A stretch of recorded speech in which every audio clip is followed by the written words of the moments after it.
The last and only time we've had him on the show was right after UFC 189. And as I said at the top of the show, without him, none of this is possible. There is no Conor McGregor without our next guest. We're talking to Conor's father. Such an honor to welcome back to the program the one and only Tony McGregor. Tony, are you there? I'm here. Ariel, thank you very much for that wonderful introduction. Incidentally, it takes two. Margaret also had a hand in it. That is very true. That is very true. And you know what? Right. I've read a lot of your interviews. Now you're a cultural icon in Dublin and in Ireland and worldwide. And I really respect the fact that you always take the time to give a shout out to your wife. Very well done. That's all class on your part. So I appreciate you doing that right off the top.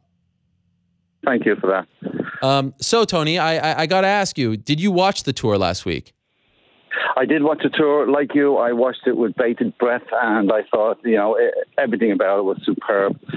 Two fighters, the spectacle, it was everything that promoters and TV executives would love. And more importantly, it's what fans love as well. So, yeah, I really enjoyed it. It's been a wonderful journey for us all from the start, right from the very start.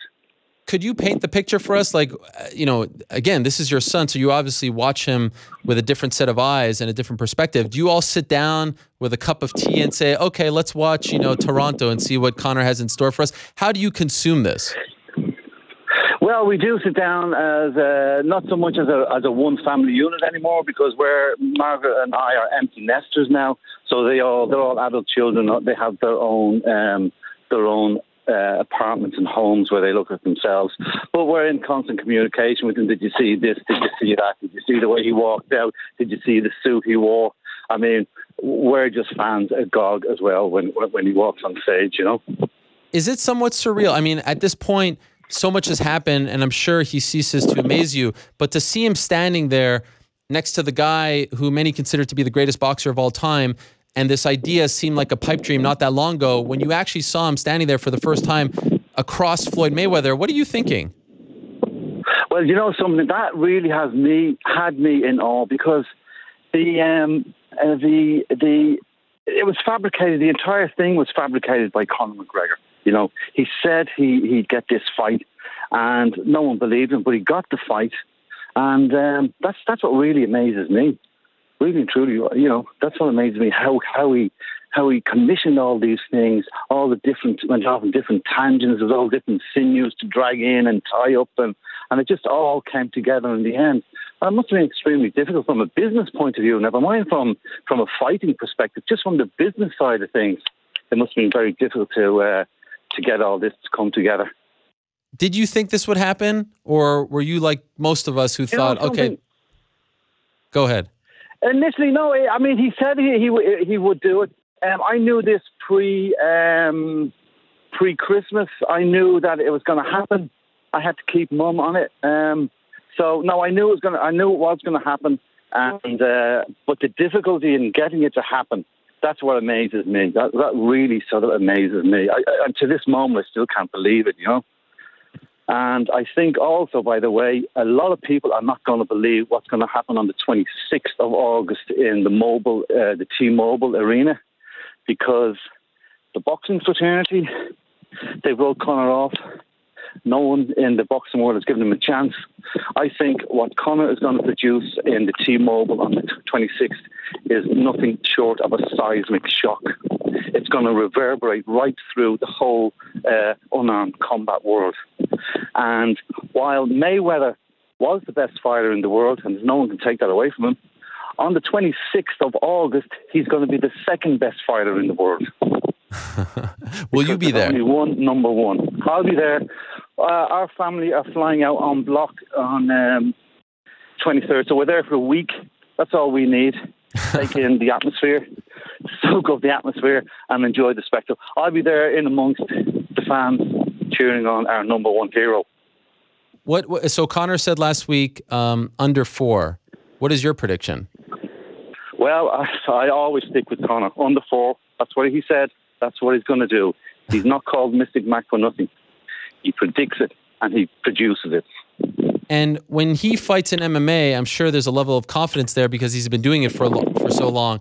Is there any part of you that's a little more anxious or do you expect to be more anxious as the fight comes about? Because this is really uncharted territory for him. It is uncharted. Well, not so much uncharted. Fighting at this level obviously is uncharted, but no, he's prepared well. He knows his opponents. He's fought boxing. Boxing, by the way, was his first discipline as a young boy, and that's how he has that stand-up power. I don't think Mayweather has much to produce to cause Conor any difficulty. I don't think he has the power. He has a lot of defensive moves. Conor can pick them out. He'll wear them down, and Conor has the precision. He has the power. He has that kinetic energy, and I don't think Mayweather has experienced that kinetic energy. And when Conor connects, I just think Mayweather's going to fold. So the prediction for Conor, he says under 4, I'm going to stick. He says in 4, I'm going to stick with Conor 4. I don't bet, by the way. I'm not a betting man. I've never bet on Conor. Okay. So I won't be placing any money on him, but I'll be with him all the way. He says 4. I'm sticking with 4 also. What is life like for you and Margaret these days? Is this unlike anything you've imagined? I'm assuming if people are coming up to me every second of the day asking about the fight, I'm assuming you can't walk a step without someone talking to you about it, right? Yeah, we get a lot of attention here in Ireland. I mean, we're like mini celebrities, I think, if you could call us that. Although we don't assume that we are. We're just normal people, but we do get a lot of attention. He has huge support here. So nearly every person in Ireland is a supporter of Conor McGregor. So when they see us or when they know who we are, they'll always ask questions or send best wishes to Conor. That's always happening. No matter we go to the supermarket, down to the local pub. In fact, I was in the doctor's surgery this afternoon with just a minor stupid thing which I needed some medical attention. And in the waiting room, patients in the waiting room asked, "Are you Conor McGregor's there? Oh, tell Conor we love him. Tell him best of wishes. We'd love to be there." So I get it everywhere, yeah. Does it ever get old? Does it ever get a little tiresome? No, how could it ever get old? No, excitement never gets old, Ariel. Never gets old.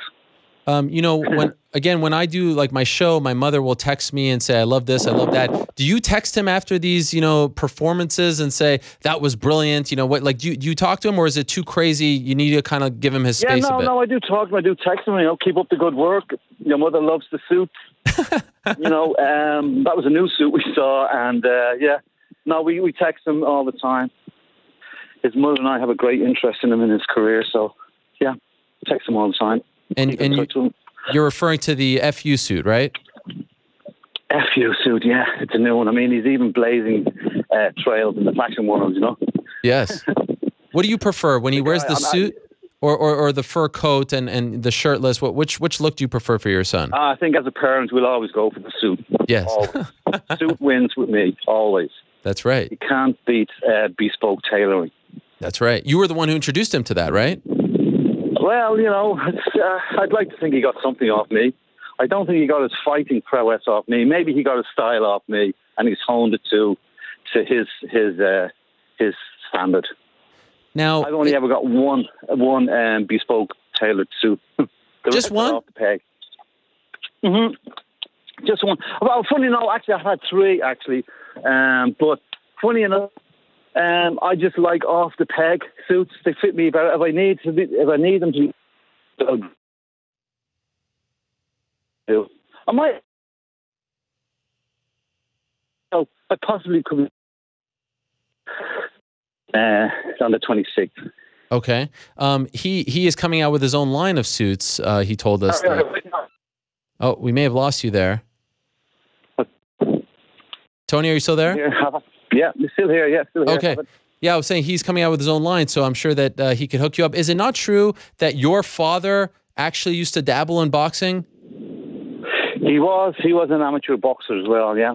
Yeah, so maybe he got it from him. At amateur level, yeah. Possibly, yeah. It's obviously in the lineage somewhere along the line, You obviously pick it up from the lineage, Some people are born to be great writers or great poets, great artists. It's obviously taken somewhere along the lineage. So I'd like to think we have lineage that the McGregors have lineage that produced this wonderful world-class fighter. Recently, Conor, of course, became a father for the first time.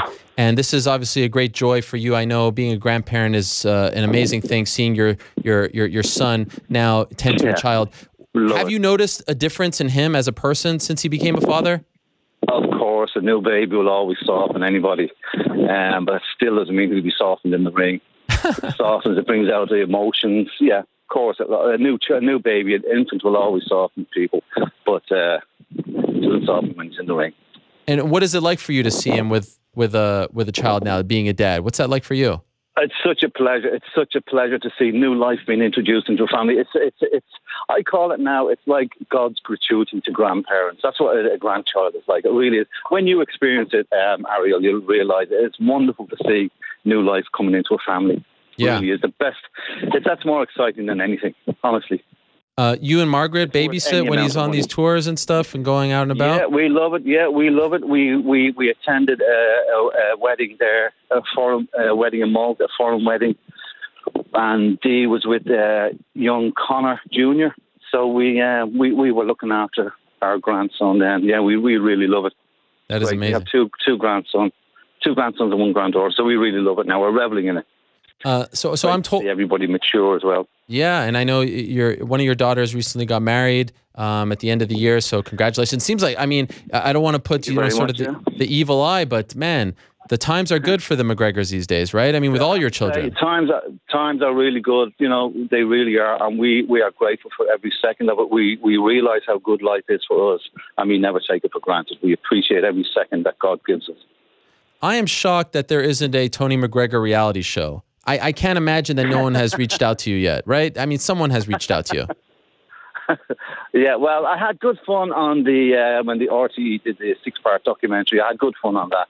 I got great reviews from it, but you know, I'm just a normal guy dossing about as well, you know.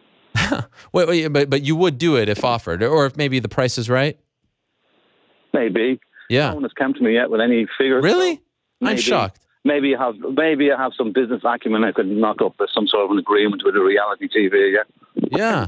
I mean, you're just such an interesting man. You go to MMA events, and I was told from my colleague Peter Carroll that everyone's coming up to you. You can't even watch the fights for a minute by yourself because you're like a celebrity at these events. You like going to them? Yeah. No, I have good fun. That was the BAM event recently. I met your colleague, nice guy, and after so many fans come up and I said, "Look, I do have a bladder as well."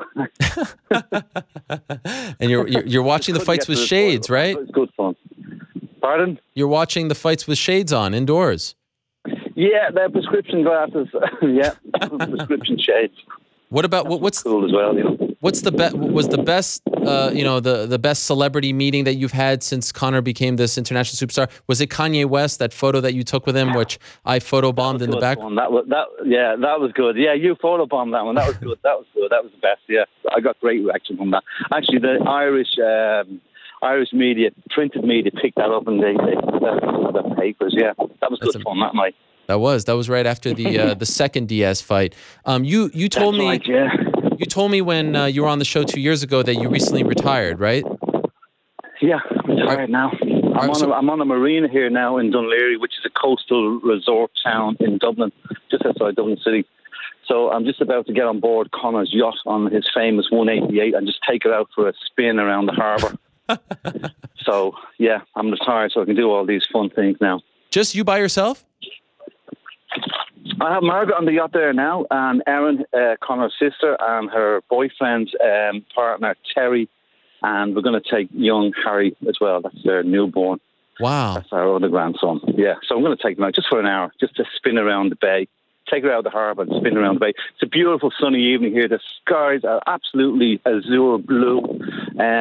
It's about 28 degrees centigrade. Wow. I don't know what that is in your Fahrenheit, but it's really nice balmy evening. So I'll get an hour and a half out in the bay. Yeah. It's a beautiful thing. I don't want to keep you too long. I just want to ask you about this. I was told that not that long ago, Conor came to your house and there was like 5, I think, BMWs. And he's like, hey, let's go for a spin. You like this car? Yeah, sure. Yeah. Here it is for you. Is that what happened recently? Has he been very generous? That's what happened, yeah. He's been very generous. What happened? Tell us the story. Okay, he was off on one of his tours. He had come back. This was September 2 years ago. And he had come back from a long fight tour. I forget what fight it was, and I was told to get home quick. It was about 10 o'clock in the evening. So I just saw this entourage of cars, black cars, big chauffeur-type cars, you know, and I thought, what the hell is this? This must be his entourage bringing him home. Black pipes do. BMW pulled up, the electric window went down. Conor was in the driver's seat. He says to me, do you like the car? I said, it's lovely. He says, sit in. I sat into the BMW. He says, do you really like it? He says, yeah. He threw me the keys, said, it's yours. Wow. I've been driving it ever since. I call it the Diablo. So he's been very generous with his wealth since becoming this superstar. He's been very generous. Absolutely. Yeah. That's how I'm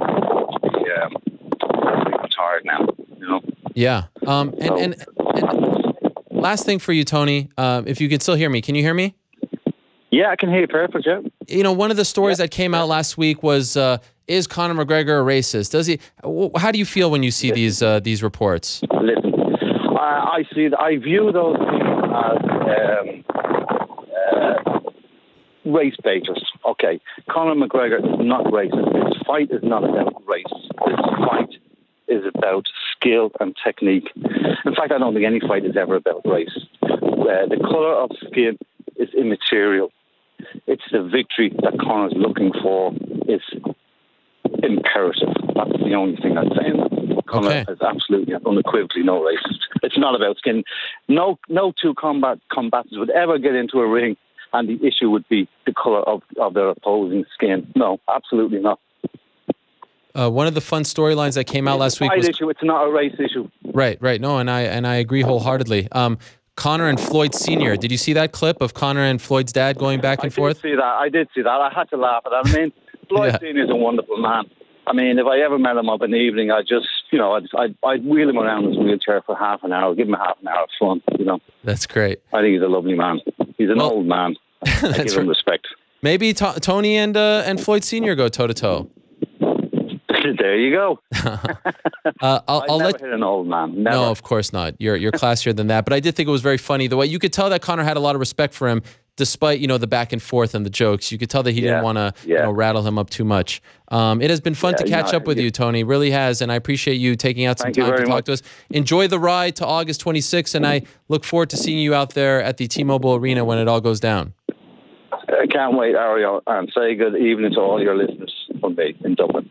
I appreciate it. Best to your family as well. Okay. Thank you so much. There he is. Thank you very much. Bye-bye. The one and only Tony McGregor, the father of one Conor McGregor, about to go on the yacht, take it for a spin. How about that?